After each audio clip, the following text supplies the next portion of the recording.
किस पाप के कारण दुख देने वाली संतान प्राप्त होती है। एक समय की बात है, माता पार्वती भगवान शिव से कहती हैं, हे स्वामी, आज मैं पृथ्वी लोक पर भ्रमण कर रही थी।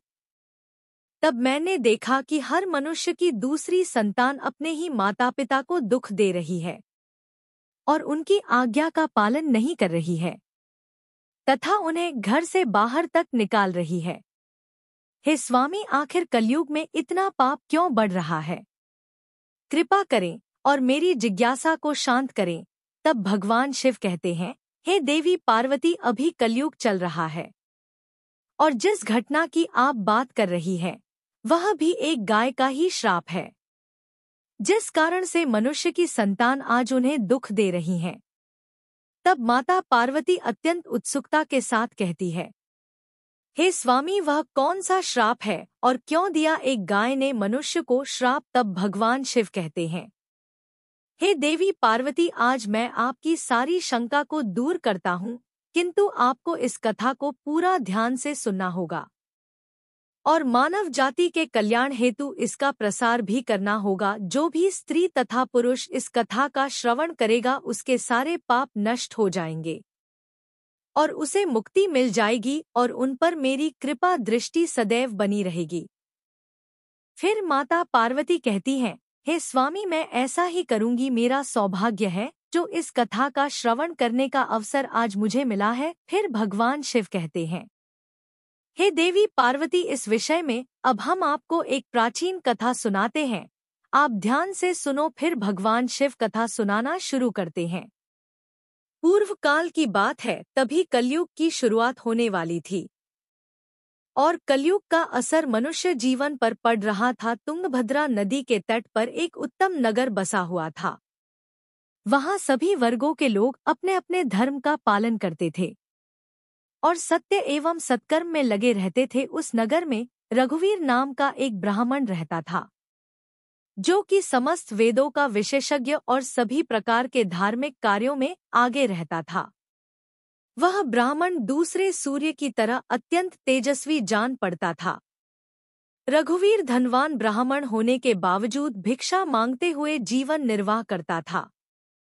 उसकी पत्नी का नाम सुभद्रा था। वह अत्यंत सुंदर थी, मानो स्वर्ग की अप्सरा हो, तथा उसका जन्म भी अच्छे कुल में हुआ था। फिर भी वह स्वभाव से बड़ी हठीली और क्रूर थी। उसे अपने सौंदर्य और धन का बड़ा घमंड था। वह हमेशा ही दूसरे लोगों की निंदा किया करती थी, परंतु घर का कामकाज करने में बड़ी ही बहादुर थी। वह बहुत कंजूस भी थी। फिर भगवान शिव कहते हैं, हे देवी पार्वती, उसे झगड़ा करना, चुगली करना पसंद। यह सब तो उसके व्यसन थे। अब तो वे दोनों पर पति पत्नी बड़े प्रेम से रहते थे, फिर भी उन्हें कोई संतान नहीं था। इसी कारण से धन, जायदाद तथा घर आदि कोई भी वस्तु उन्हें सुखद नहीं जान पड़ती थी।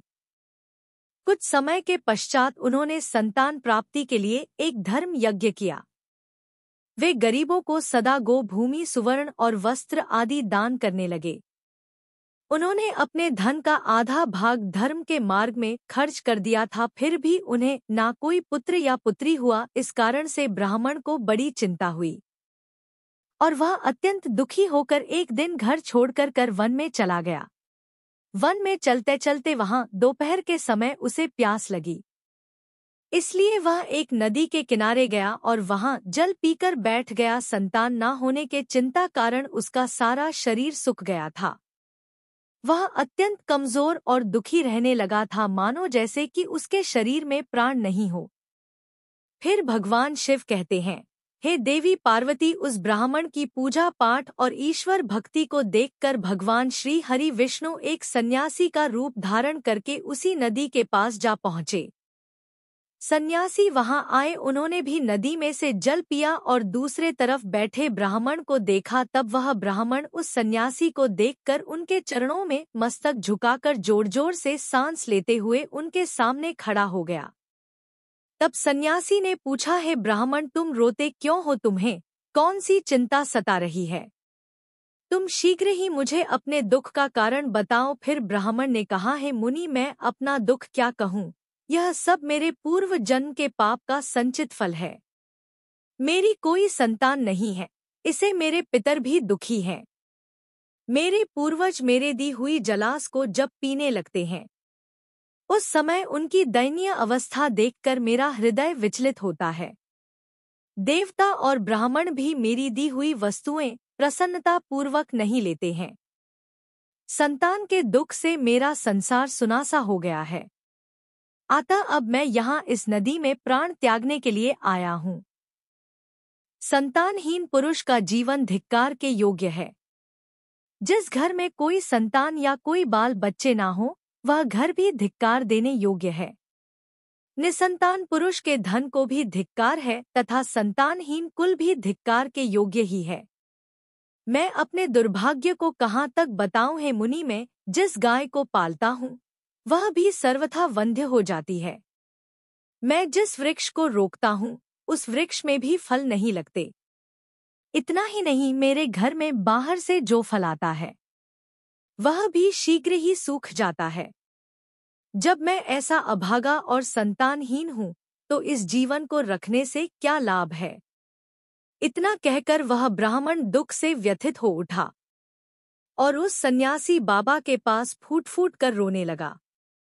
सन्यासी के हृदय में बड़ी करुणा भर आई। उन्होंने ब्राह्मण के ललाट में लिखे हुए विधाता के अक्षरों को पढ़ा और सब कुछ जानकर विस्तार पूर्वक कहना आरंभ किया। तब सन्यासी ने कहा, हे ब्राह्मण सुनो, मैंने इस समय तुम्हारा प्रारब्ध देखा है। उसे मालूम पड़ता है कि 7 जन्मों तक तुम्हारी कोई संतान किसी भी प्रकार से नहीं हो सकती। अब तुम संतान का मोह छोड़ दो, क्योंकि यह महान अज्ञान है। देखो, कर्म की गति बड़ी प्रबल है। अब तुम विवेक का आश्रय लेकर संसार की वासना त्याग दो। हे वत्स, पूर्व काल में संतान के ही कारण राजा सागर और अंग को दुख भोगना पड़ा था। इसलिए अब तुम कुटुंब की आशा छोड़ दो, इसी में तुम्हारी भलाई है, त्याग में ही सब प्रकार का सुख है। तब ब्राह्मण कहता है, हे सन्यासी बाबा, विवेक से क्या होगा। मुझे तो जैसे बने वैसे पुत्र ही दे दीजिए, नहीं तो मैं शोक से मूर्छित होकर आपके ही आगे प्राण त्याग दूंगा। पुत्र आदि के सुख से हीन यह सन्यास तो सर्वथा नीरस ही है। संसार में पुत्र पुत्रों से भरा हुआ गृहस्थाश्रम सरस है। ब्राह्मण का यह आग्रह देख श्री हरि विष्णु रूपी सन्यासी ने कहा, देखो, विधाता के लेख को मिटाने का हठ करने से राजा चित्रकेतु को भी कष्ट भोगना पड़ा था। अतः भाग्य ने जिसके पुरुषार्थ को कुचल दिया हो, ऐसे पुरुष के समान तुम्हें पुत्र से सुख नहीं मिलेगा। फिर भी तुम हठ करते जा रहे हो, तुम्हें केवल अपना स्वार्थ ही सूझ रहा है।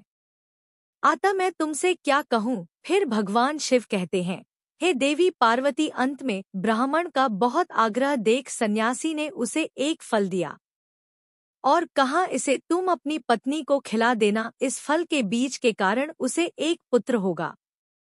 और हाँ, तुम अपनी पत्नी को बताओ कि वह 1 वर्ष तक सत्य, दया और दान के नियमों का पालन करते हुए प्रतिदिन एक ही समय भोजन करें, इससे उसका बालक अत्यंत शुद्ध स्वभाव वाला होगा।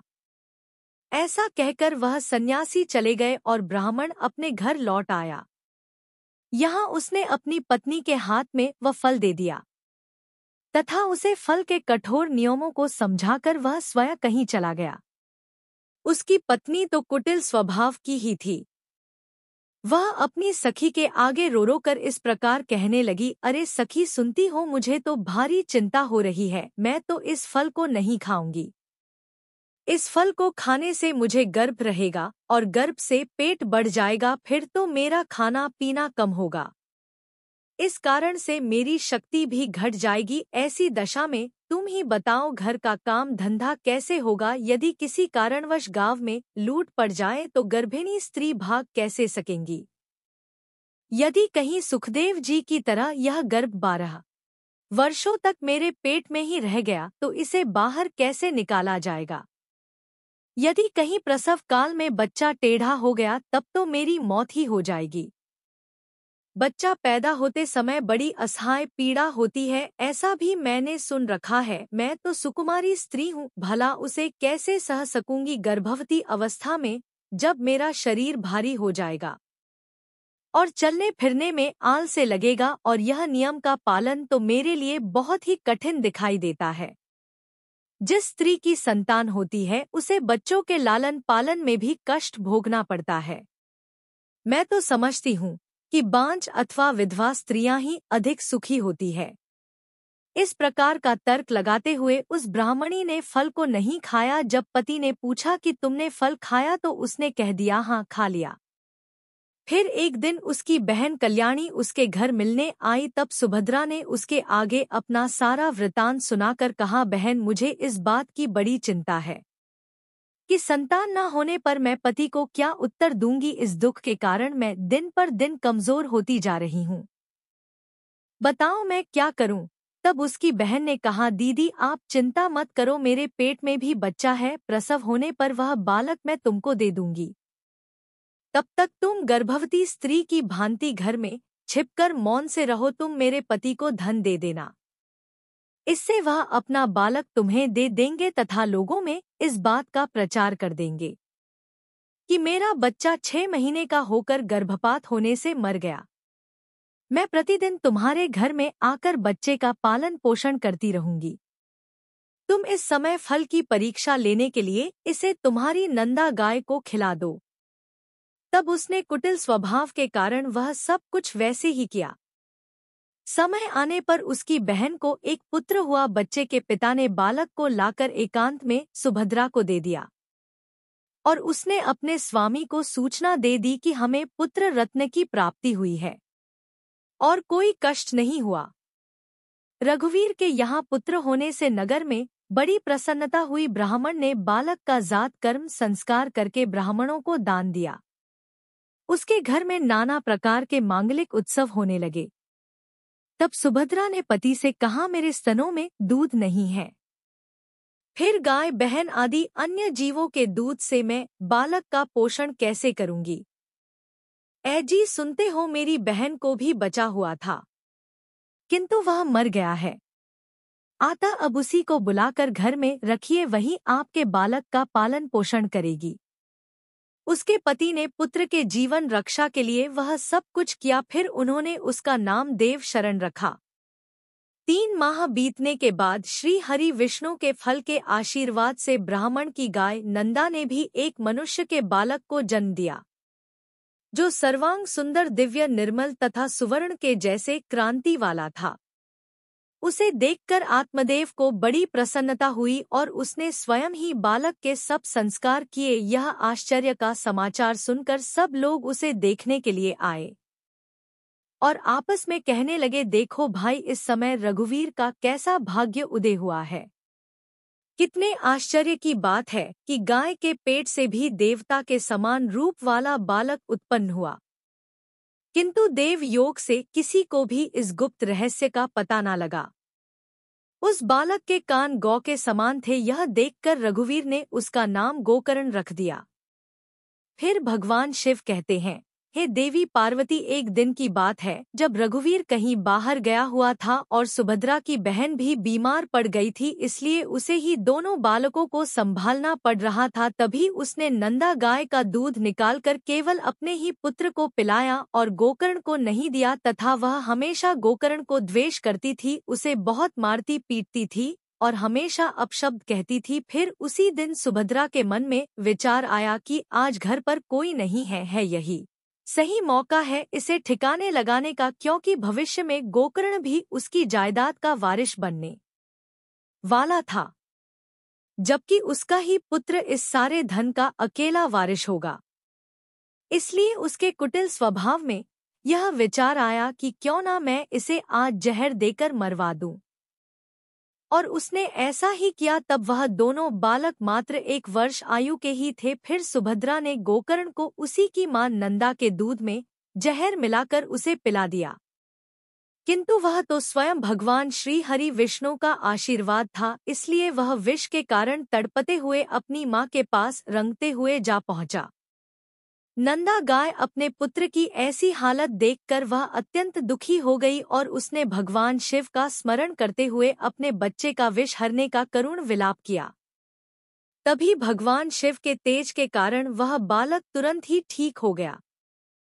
और अपने माँ का दूध पीने लगा। भगवान शिव कहते हैं, हे देवी पार्वती नंदा, अत्यधिक क्रोध में आकर उसने सुभद्रा के अपराधों को देखते हुए उसे श्राप दिया और कहा, है ईश्वर, अगर मैं सत्यवादी हूँ तो इस संसार को साक्षी मानते हुए समस्त स्त्री जाति को यह श्राप देती हूँ कि अगर कोई भी स्त्री अपने या पराये पुत्रों में भेदभाव रखेगी या दूसरों के बच्चों को पीड़ा देगी तो उनके भी पुत्र उन्हें जीवन भर पीड़ा देंगे और उन्हें कष्ट देंगे। जब उन्हें सहारे की अत्यधिक जरूरत हो तभी वे उनका साथ छोड़ दे। यह मेरा श्राप है। कुछ काल व्यतीत होने पर वे दोनों ही बालक जवान हो गए। उसमें गोकर्ण तो पंडित और ज्ञानी हुए, किंतु देवशरण महादुष्ट निकला। वो तो अन्न का सेवन करता, क्रोध में भरा रहता था, जीवों की हिंसा करने का उसका स्वभाव हो गया था।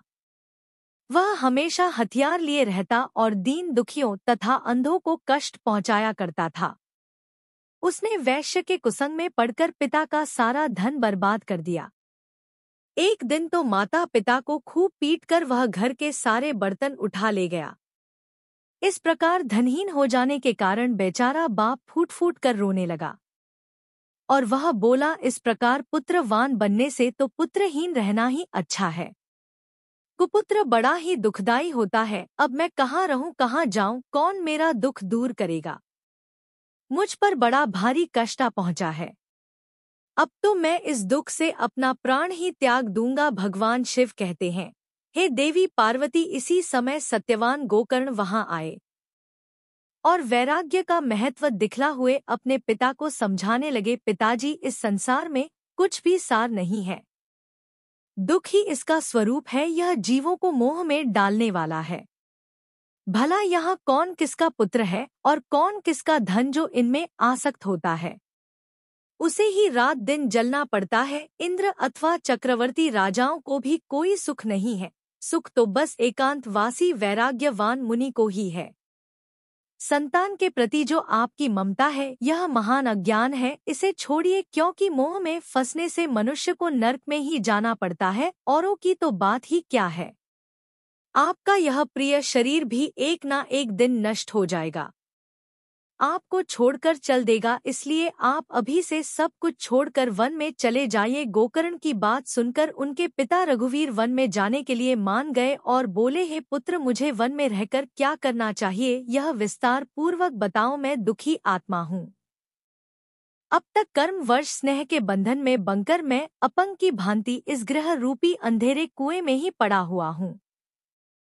हे पुत्र, तुम निश्चय ही मेरा उद्धार करोगे। तब गोकर्ण ने कहा, पिताजी, हड्डी मांस और रक्त के पिंड रूप इस शरीर में अपनेपन का अभिमान छोड़ दीजिए और श्री पुत्र आदि में भी यह मेरे हैं, इस भाव को सदा के लिए त्याग दीजिए। इस संसार को निरंतर क्षण भंगुर देखिए और एकमात्र वैराग्य रस के रसिक होकर भगवान के भजन में लग जाइए।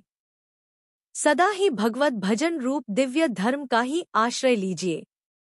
काम भाव से किए जाने वाले लौकिक धर्म को छोड़िए, साधु पुरुषों की सेवा कीजिए, भोगों की इच्छाओं को त्याग दीजिए तथा दूसरों के गुण दोषों का विचार करना छोड़कर निरंतर भगवत सेवा एवं भगवत कथा के रस का पान कीजिए। इस प्रकार पुत्र के कहने से रघुवीर 60 वर्ष की अवस्था बीत जाने पर घर छोड़कर स्थिर चित्त से वन को चले गए और वहां प्रतिदिन भगवान श्री हरि विष्णु की परिचर्या करते हुए नियम पूर्वक दशम स्कंध का पाठ करने से उन्होंने भगवान श्री कृष्ण चंद्र को प्राप्त कर लिया। वीडियो अच्छी लगी हो तो लाइक, शेयर और ऐसे ही वीडियो को देखने के लिए हमारे चैनल को सब्सक्राइब जरूर करें। धन्यवाद।